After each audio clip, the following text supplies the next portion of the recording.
ideas and the creativity that's going to get you from, 3, 4, 5, 6, 10, whatever, to number 1.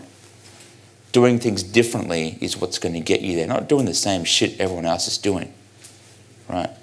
It's the reason why we can get paid $600,000 from doing marketing for a client, Facebook ads, per year, versus someone getting $500 a month. Like, that's fucking huge difference. Because we're doing it differently. Does that kind of make sense? Like, who's paying $600,000 a year for Facebook ads, but they're doing it? It's interesting, isn't it? I bet they never set out to do that. We just said, give us a percentage, and they did it, and that's what happens.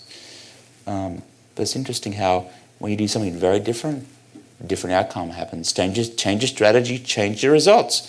But you change your tactic, not much changes. If you're doing the same thing as everyone else and you figure out how to get leads for $20 instead of $30, how much of a difference is that going to make? How much? Not much, right? So you want to think about, I don't care if I spend double on a lead if I'm making 10 times more. Or I am selling something that requires zero delivery on my part. We have one of our companies is marketing system for mortgage brokers, which we do zero deliverables on. We just license the marketing collateral, and they have to sign a 3-year licensing agreement. We do zero work, and we get paid $45,000 over 3 years for that, for one client. And we haven't done a thing for it. Well, we did at the start, because we had the assets, we put them all together in a box, and we sell it. So, is that interesting or what?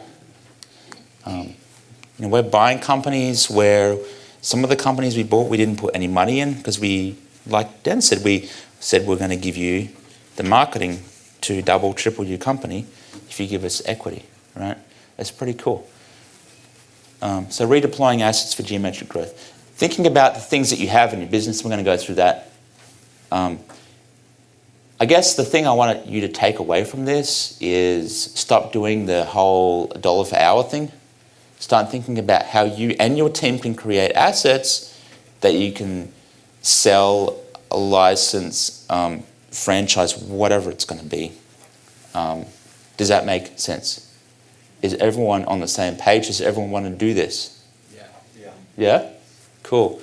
Are we going to be practitioners who are trading our lives for money, or are we going to create assets that will go on, and we can even probably give these assets to our offspring, or to something, or if we don't have kids, we could put into a foundation that is perpetually growing, or whatever. The world is your oyster. Or are we going to just keep flogging products? I always look at these business coaches who are like 65, 70 years old. I'm like, fuck, I'd hate to do that.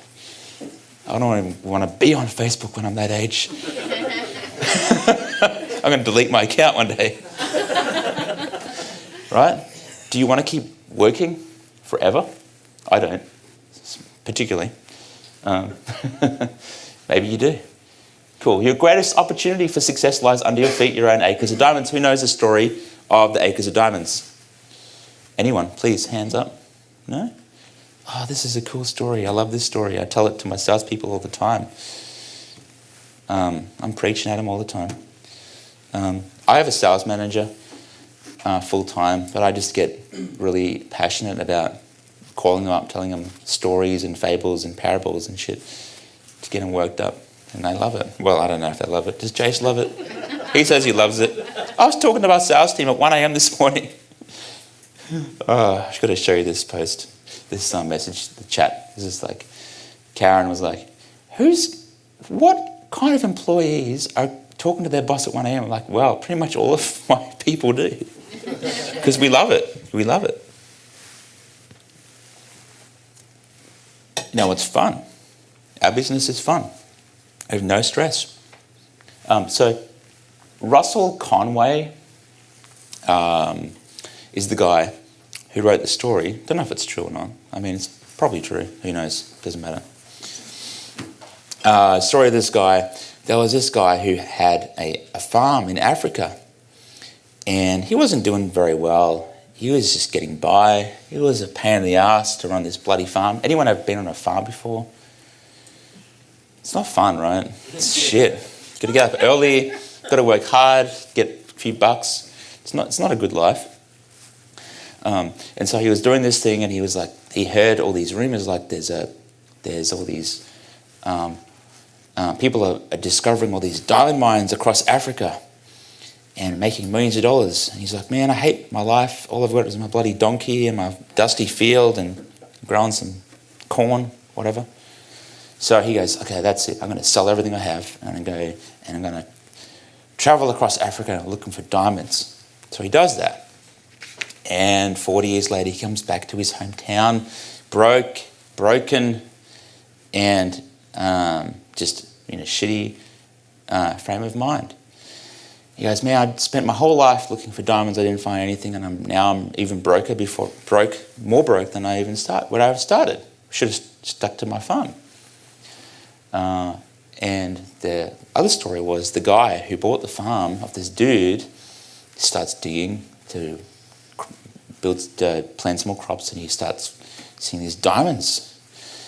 This ended up being the largest diamond mine in all of Africa, right under this guy's farm.